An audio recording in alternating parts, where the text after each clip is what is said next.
Mi mente es demasiado frágil, la mente es muy frágil.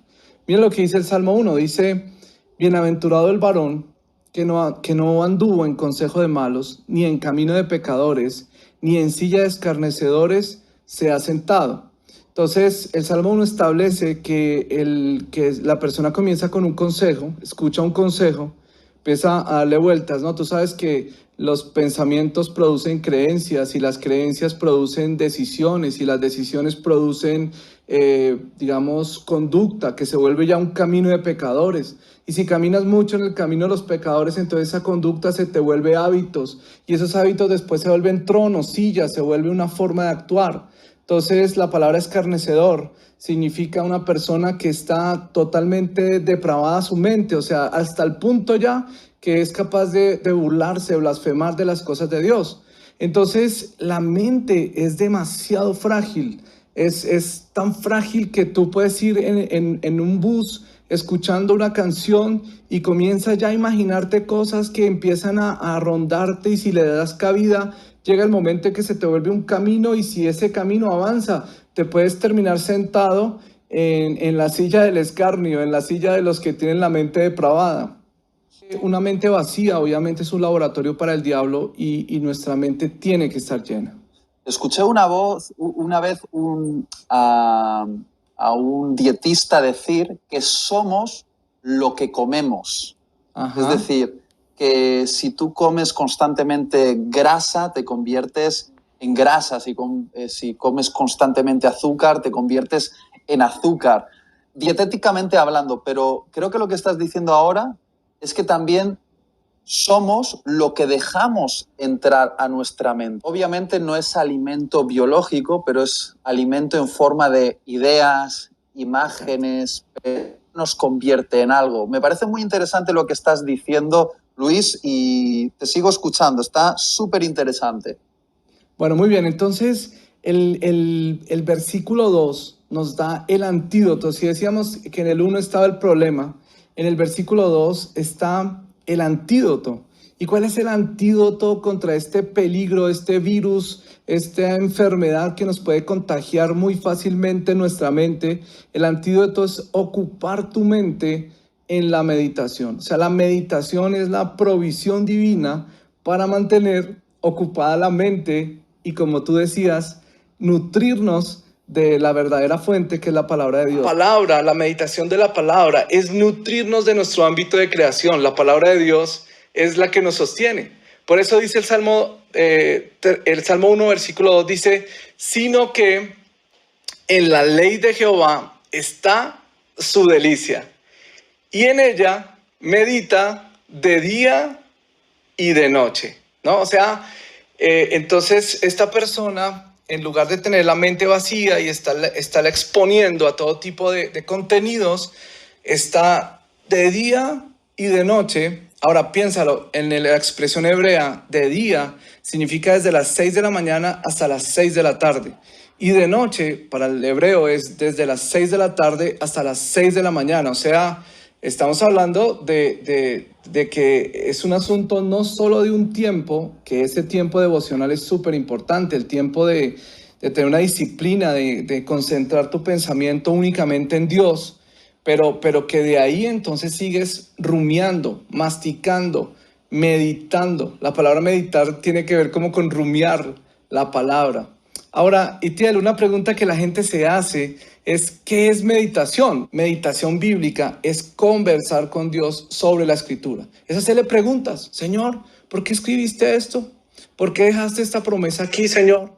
¿Qué me quieres decir con esta palabra? Señor, ¿qué quiere decir esto? La verdad que no lo entiendo. Señor, revélame. O sea, en esa conversación es donde las cosas que ojo no vio, ni oído yo, ni han estado en corazón de hombre, suben a tu mente y se convierten en revelación de la palabra. Entonces, en la vida devocional es súper importante esta disciplina de meditar, porque es el antídoto para que tu mente termine mal alimentada. Y lo último que te digo es que tiene que volverse delicia.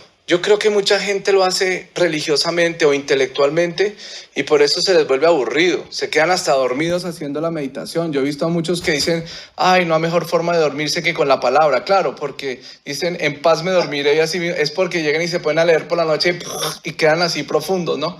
Pero realmente se vuelve delicia cuando lo haces con Dios. La palabra es insondable. Voy a ponerte varias ilustraciones. La palabra es como un océano. Entonces, cuando tú simplemente, o sea, en un océano tú podrías esquiar por encima, ¿no? O podrías darte un chapuzón, o de pronto ya ponerte un traje, otra cosa, y meterte un poquito más profundo, o de pronto ya meterte en un submarino, ir mucho más profundo, o de pronto, o sea, es insondable. Entonces, meditar sería comparable, ya que usamos el ejemplo de rumiar, ahora te estoy poniendo el ejemplo de bucear, sería comparable a, o sea, leer es solamente esquiar, pero meditar es bucear, o sea, es meterse profundamente con Dios en un versículo y sacarle el jugo. Entonces, cuando pensamos en meditar, estamos pensando en que hagas eso, que mastiques y mastiques y mastiques. Como te digo, preguntándole a Dios, diciéndole a Dios, Dios, no entiendo esta palabra. ¿Me podrías ayudar? Y comienza esa comunión con Dios, en donde Dios te va metiendo profundamente en esa palabra hasta que te revela significados que nunca habías visto antes. Es como si las palabras saltaran ante ti y el mensaje de Dios se hiciera cada vez más fuerte. Otra comparación que hacemos es como leer una carta de amor. Cuando te escribe la persona amada, que tú dices, wow, me escribió, gloria a Dios. Tú no te pones a leer como, sino que tú llegas y vas palabra por palabra, mirando cada cosa, ¿no? Luis, me gustaría añadir solo algo muy breve a lo que estabas expresando ahora que me parece de muchísimo valor. Y es que durante mucho tiempo, cuando yo leía la Biblia en la versión Reina Valera, al haber estado expuesto durante años al texto en esa versión, había versículos que cuando los leía ni siquiera pensaba en lo que estaba leyendo, porque era como que mi mente decía, ya sé lo que pone ahí. Es como decir, ya sé lo que pone en Juan 3:16. Y al pasar por Juan 3:16, no concentraba mi mente en la lectura porque mi mente decía, ya sé lo que pone aquí. Y algo que fue revolucionario para mí es descubrir que para mi vida devocional me conviene cambiar cada cierto tiempo de versión, de traducción de las escrituras, porque me ayuda a volverme a meter en el texto, volver a concentrarme en la lectura. Me gustaría terminar este tiempito ya hablando del resultado de usar este antídoto. El resultado es básicamente que serás fuerte y fructífero. Dice el versículo 3, será el que medita la palabra, el que la medita de día y de noche, dice, será como árbol plantado junto a corrientes de aguas, que da su fruto en su tiempo, que su hoja no cae y todo lo que hace prosperará. Entonces, fíjate que todo el mundo está buscando prosperidad y creen que la prosperidad solamente es que siembre y que tal y que pacte, ¿no? Y que todo eso. Pero mira que la prosperidad está en otro lado. Dice, definamos que prosperar es que te vaya bien de acuerdo a la voluntad de Dios, ¿no? Eso es prosperar. Pero mira lo que dice este pasaje. Dice que será como árbol plantado junto a corrientes de aguas y podríamos hacer el contra al hablar de un árbol plantado en un desierto. Está seco, sin vida, porque no está nutrido. Entonces, un árbol plantado junto a corrientes de agua significa que es un árbol nutrido, alimentado. Y así es como Dios quiere que seas. Te voy a decir una cosa, que la predicación no está diseñada para nutrir. La predicación está diseñada para equipar, entrenar. Pero para nutrir es que cada persona vaya a la palabra y coma de la palabra meditando.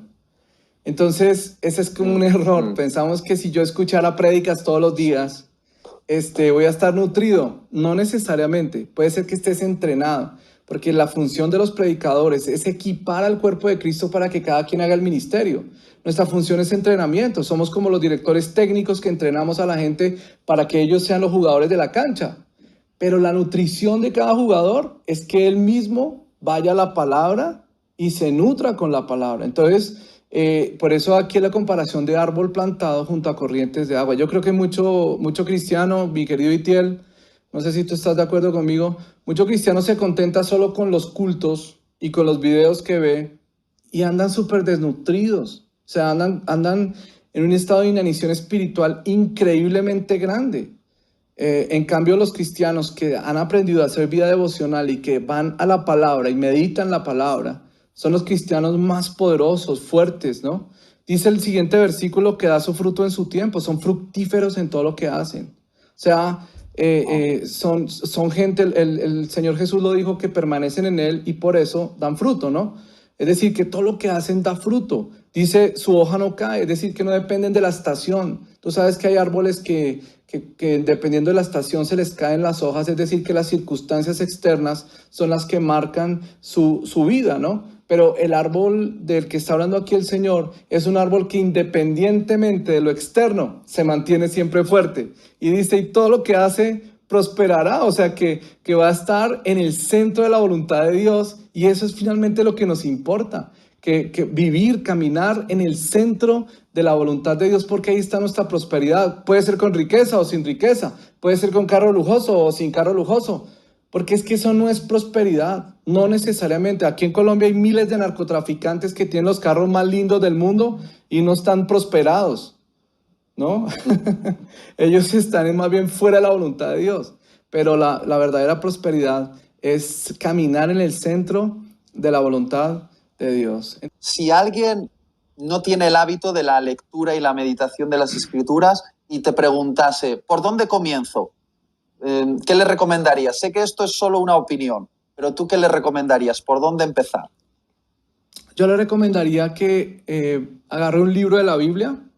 Le recomendaría que coja el libro de Juan y comience cada día un pequeño párrafo, 3, 4 versículos, 5 versículos, y los empiece a meditar. Porque es que cuando hablamos de meditación no estamos pensando en una gran cantidad de texto, sino en poco texto, pero profundo. Entonces, o toma uno de los libros del Nuevo Testamento corticos, por ejemplo, toma la carta de Tito, la carta de Timoteo, la carta de Filemón, que es un solo capítulo.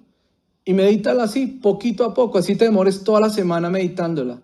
Con que hayas meditado eso, yo siempre le digo a la gente cuando enseñamos las conferencias sobre estos temas, les digo, mire, aunque sea un versículo que lo logres entender y logres captarle el juguito a ese versículo y te ponga cabezón ese versículo y te haga tomar decisiones. Pero yo lo que le digo a la gente es que al menos si entiendes un versículo y ese versículo te deja cabezón por un tiempo y luego te hace tomar una decisión, se logró el propósito de la meditación bíblica. Así que agarra un libro del Nuevo Testamento, los más corticos, y empieza a meditar porción a porción.